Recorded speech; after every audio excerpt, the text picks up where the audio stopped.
Hello bachcho, let's see the question. The question says that in RNAi the genes are silenced using options है double stranded RNA, single stranded DNA, single standard RNA और double standard DNA. तो ये जो question है इसमें हमसे पूछा गया है कि आरएनएआई में जो जीन को साइलेंस किया जा रहा है वो किसकी हेल्प से किया जाता है। तो इस क्वेश्चन का जो की कंसेप्ट है वो हम सबसे पहले देखते हैं।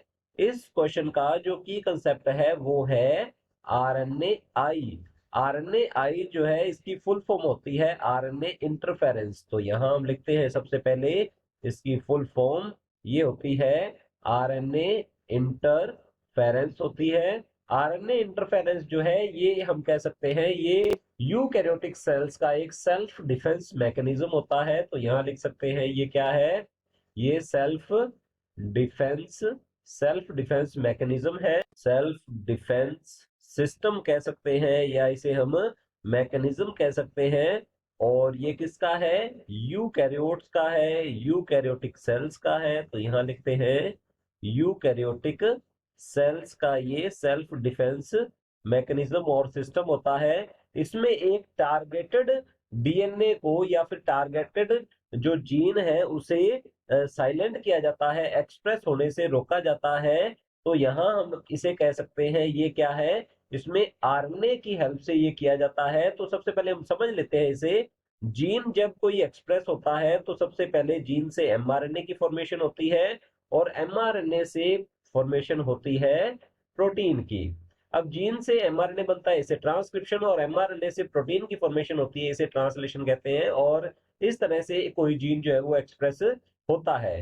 तो अगर इस जीन के एक्सप्रेशन को रोका जाना है तो यूकैरियोटिक सेल्स में सबसे पहले डबल स्टैंडर्ड आरएनए की फॉर्मेशन होती है। और डबल स्टैंडर्ड आरएनए जो है ये एब्नॉर्मल आरएनए होता है, तो इसे सबसे पहले क्लीव किया जाता है। ये करते हैं डाइसर एंजाइम, तो बनता है S I RNA, mean small interfering RNA की फॉर्मेशन होती है, ये भी डबल स्टैंडर्ड होता है। और इसके साथ R I S C complex attach होकर इसे सिंगल स्टैंडर्ड कर देता है। तो यहां लिख सकते हैं ये होता है सिंगल स्टैंडर्ड आरएनए। और ये सिंगल स्टैंडर्ड आरएनए जो है इस टारगेटेड एमआरएनए का कॉम्प्लीमेंट्री होता है। तो ये क्या कर देगा, ये R I S C complex जो है जो कि सिंगल स्टैंडर्ड आरएनए या इसका जो कॉम्प्लीमेंट्री आरएनए है इसके साथ अटैच होता है।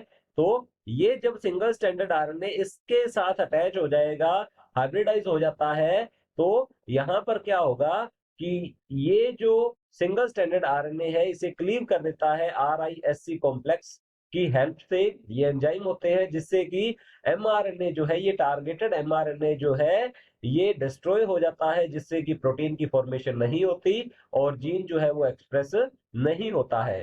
तो इस तरह से इसमें डबल स्टैंडर्ड आरएनए की हेल्प से एक स्पेसिफिक जीन को या फिर हम कह सकते हैं एमआरएनए को साइलेंट किया जा रहा है, उसके ट्रांसलेशन को, एमआरएनए के ट्रांसलेशन को रोका जाता है या फिर हम कह सकते हैं जीन के एक्सप्रेशन को रोका जाता है। इसीलिए ये जो आरएनए इंटरफेरेंस, ये जो मेथड है, ये जो प्रोसेस है, इसे आरएनए मीडिएटेड, तो हम यहां कह सकते हैं इसे RNA mediated gene silencing process कहते हैं। तो यहां लिख लेंगे इसे जीन साइलेंसिंग प्रोसेस या मेथड इसे कहा जाता है। तो चलिए देखते हैं ऑप्शंस की ओर। ऑप्शन ए है हमारे पास डबल स्टैंडर्ड आरएनए, तो हमारा ऑप्शन ए जो है बिल्कुल करेक्ट आंसर है। बिकॉज ये जो आरएनए इंटरफेरेंस की शुरुआत हो रही है, ये जो प्रोसेस है इसकी शुरुआत होती है डबल स्टैंडर्ड आरएनए से। तो हमारा ऑप्शन ए जो है बिल्कुल करेक्ट आंसर है। ऑप्शन बी है एसएसडीएनए, तो हमारा ऑप्शन बी जो है ये रॉन्ग होगा। ऑप्शन सी है सिंगल स्टैंडर्ड आरएनए, तो सिंगल स्टैंडर्ड ये बाद में होता है, सबसे पहले ये डबल स्टैंडर्ड होता है। तो हमारा ऑप्शन सी जो है ये भी रॉन्ग होता है। ऑप्शन डी है डबल स्टैंडर्ड डीएनए, तो इसके अंदर डीएनए का यूज होता ही नहीं है। तो हमारा ऑप्शन डी जो है ये रॉन्ग होगा। Option A is the final answer. Hope you understood it well. All the best, thank you.